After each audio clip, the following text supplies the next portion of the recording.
F1 teams are still struggling to comply with the new FIA regulations for this year's season, only for Lando Norris to add another shocker for McLaren. The McLaren F1 driver has publicly confirmed his defeat for this season, and here's something you must know about his statement. With the McLaren Formula One driver admitting that his performance has not been at its peak, will there be any more changes in the present strategies in an attempt to mend these irregularities? Hello everyone, and welcome back to our channel. Today, we'll take a look at why Lando Norris is not happy with his recent performances, so make sure to stay until the end of the video, subscribe to our channel, and ring the notification bell to keep updated with all our videos. F1 isn't about just his teammate has finally outqualified him and started in P9. Norris was thrilled to make the top 10 in Q2 for the Spanish Grand Prix in the circumstances, but a track limits penalty cost him the lap time that would have put him in 8th in the session, leaving him stuck in 11th.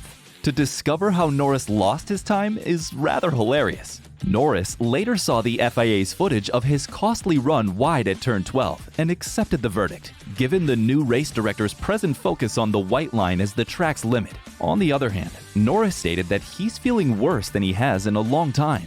It's been a frustrating end to what was otherwise a quite promising day. From what I could see in the cockpit, I thought I was inside the line, but unfortunately I wasn't, and so I had the lap deleted.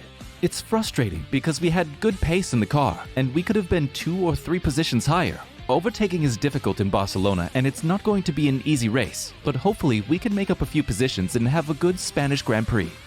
Do you think the verdict would have been the same if it wasn't for the new race director? After qualifying, McLaren Executive Director James Key noted that there's still a lot of work to be done to get the maximum performance out of the new enhancements installed in the car.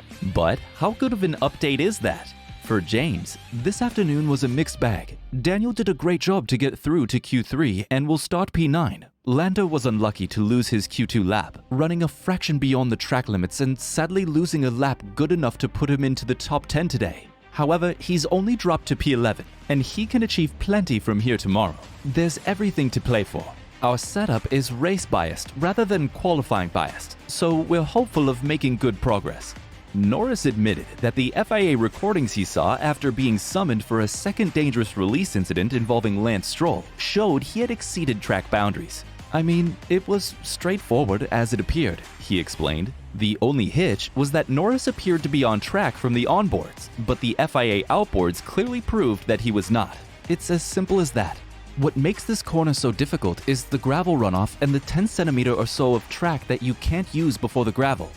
In certain situations, declaring the gravel the limit is simply easier, and everyone passes up to the gravel. If you go off, there's already a consequence in place. The white line has always been the boundary since last season, and Norris simply couldn't follow it. Norris's progress with the newest McLaren update package was hampered by the fact that he missed most of Friday's FP2 session after wrecking the car in a curb collision, forcing the team to build together a backup chassis for Saturday. Despite missing out on long-run practice for the race, he argued that the extra miles had no impact on his qualifying session.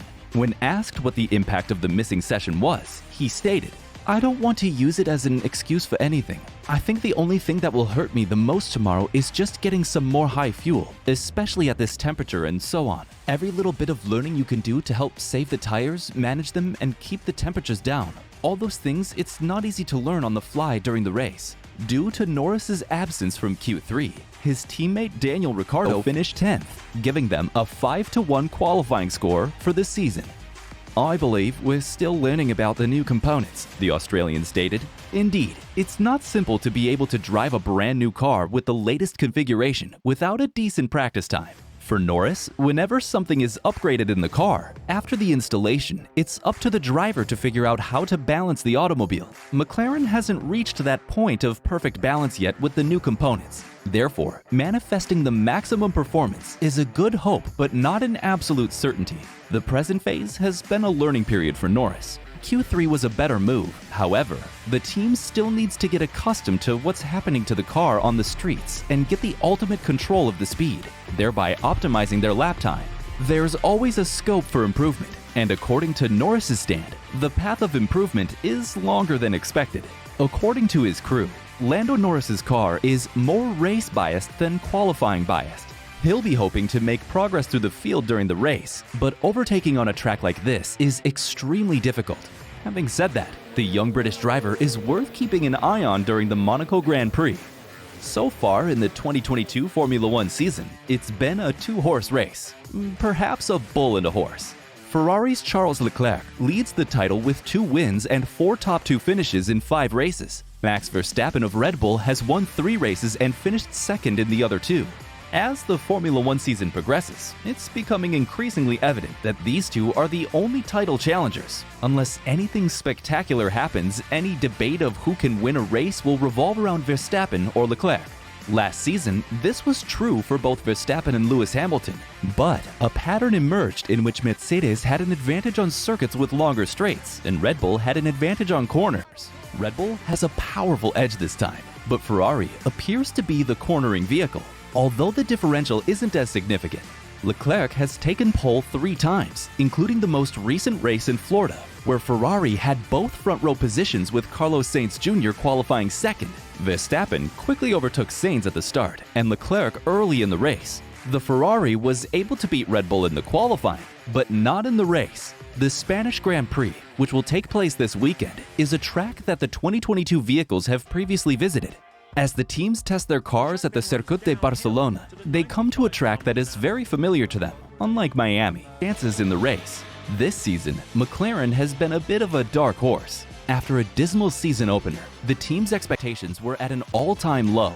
Since then, the squad has recovered and was able to finish 3rd in Imola with Lando Norris. McLaren's assault fizzled out, and the Formula One circus arrived in Miami. Regardless, McLaren has yet to make a substantial contribution to the car this season. In the early races, the team was said to be attempting to comprehend and then extract the most out of its car. The drivers are familiar with the 4.6-kilometer or 2.8-mile Circuit de Barcelona Catalonia track. As we mentioned earlier, it forms a venue for the race and the winter preseason testing. Ferrari had the fastest cars on the track in February's tests, as they proved in the past. Both Sainz, who is 6th in the standings ahead of Hamilton, and Fernando Alonso will be aiming for strong performances. So far, the 2-time former champion has struggled, scoring only 2 points in his Alpine competition. Since Fernando Alonso won the Spanish Grand Prix in 2013, Ferrari has been looking for their first victory. As for McLaren, Norris's minor mistake has cost the team enough. If the Spanish Grand Prix wasn't his peak, would we be seeing Norris beat this score at the Monaco Grand Prix? Or will the McLaren driver succumb to the narrow streets of the track? Leave a comment below. If you enjoyed this video, please check out our other videos. Until then, stay tuned and don't forget to subscribe for more information.